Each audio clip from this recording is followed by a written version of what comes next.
सहारा India परिवार के संस्थापक सुब्रत रॉय का बुधवार 14 नवंबर 2023 को निधन हो गया। वह 75 वर्ष के थे। मुंबई के एक निजी अस्पताल में लंबे समय से उनका इलाज चल रहा था।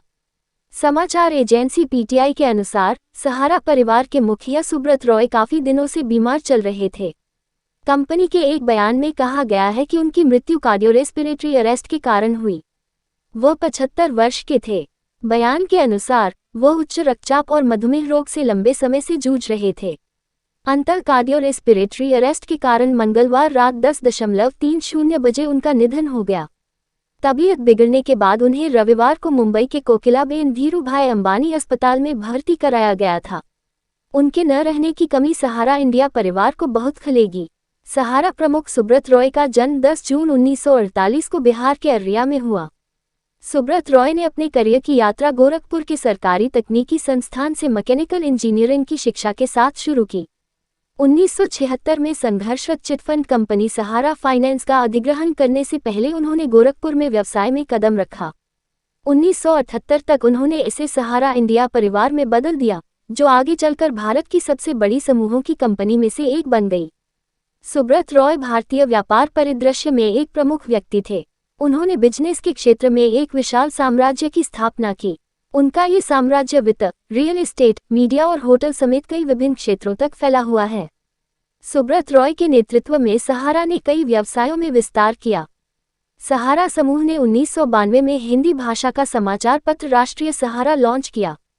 1990 के दशक के अंत में पुणे के पास महत्वाकांक्षी एमबी वैली सिटी परियोजना शुरू की।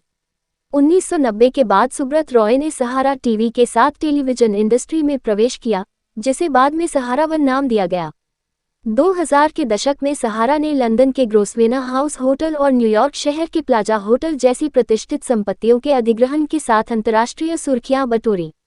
सहारा इंडिया परिवार को एक समय टाइम पत्रिका ने भारतीय रेलवे के बाद भारत में दूसरे सबसे बड़े नियोक्ता के रूप में प्रतिष्ठित किया था, जिसमें बताया गया था कि लगभग 1.2 मिलियन लोग सहारा परिवार के साथ जुड़े हैं। सहारा समूह के पास 9 करोड़ से अधिक निवेशक हैं। सुब्रत रॉय का जीवन कई उपलब्धियों के साथ साथ विवादों से भी भरा रहा। लोगों ने सहारा कंपनी की कई स्कीमों में अपना पैसा लगाया था, लेकिन कंपनी ने घाटे के चलते लोगों के पैसों का भुगतान नहीं किया और मामला पटना हाईकोर्ट में चला गया। सहारा इंडिया के खिलाफ पटना हाईकोर्ट में मामला चल रहा था, लेकिन जब यह मामला सुप्रीम कोर्ट पहुंचा तो सहारा प्रमुख को इस मामले में कोर्ट से राहत मिल गई। पटना हाईकोर्ट से गिरफ्तारी के आदेश पर तत्काल सुनवाई करते हुए सुप्रीम कोर्ट ने रोक लगा दी थी। वह जमानत पर बाहर चल रहे थे। उनका कहना था कि वह कैसे भी करके लोगों तक उनका पैसे पहुंचना चाहते हैं, लेकिन उनके निधन के बाद उनका ये सपना अधूरा रह गया। वहीं निवेशकों के पैसे लौटाने को लेकर सहारा इंडिया का दावा है कि वह सारी रकम सेबी के पास जमा करा चुके हैं। सुप्रीम कोर्ट ने इसके लिए सहारा सेबी रिफंड खाता स्थापित किया है। सुब्रत रॉय को कई पुरस्कार और सम्मान प्राप्त हुए। उन्हें ईस्ट लंदन विश्वविद्यालय से बिजनेस लीडरशिप में डॉक्टरेट की उपाधि मिली।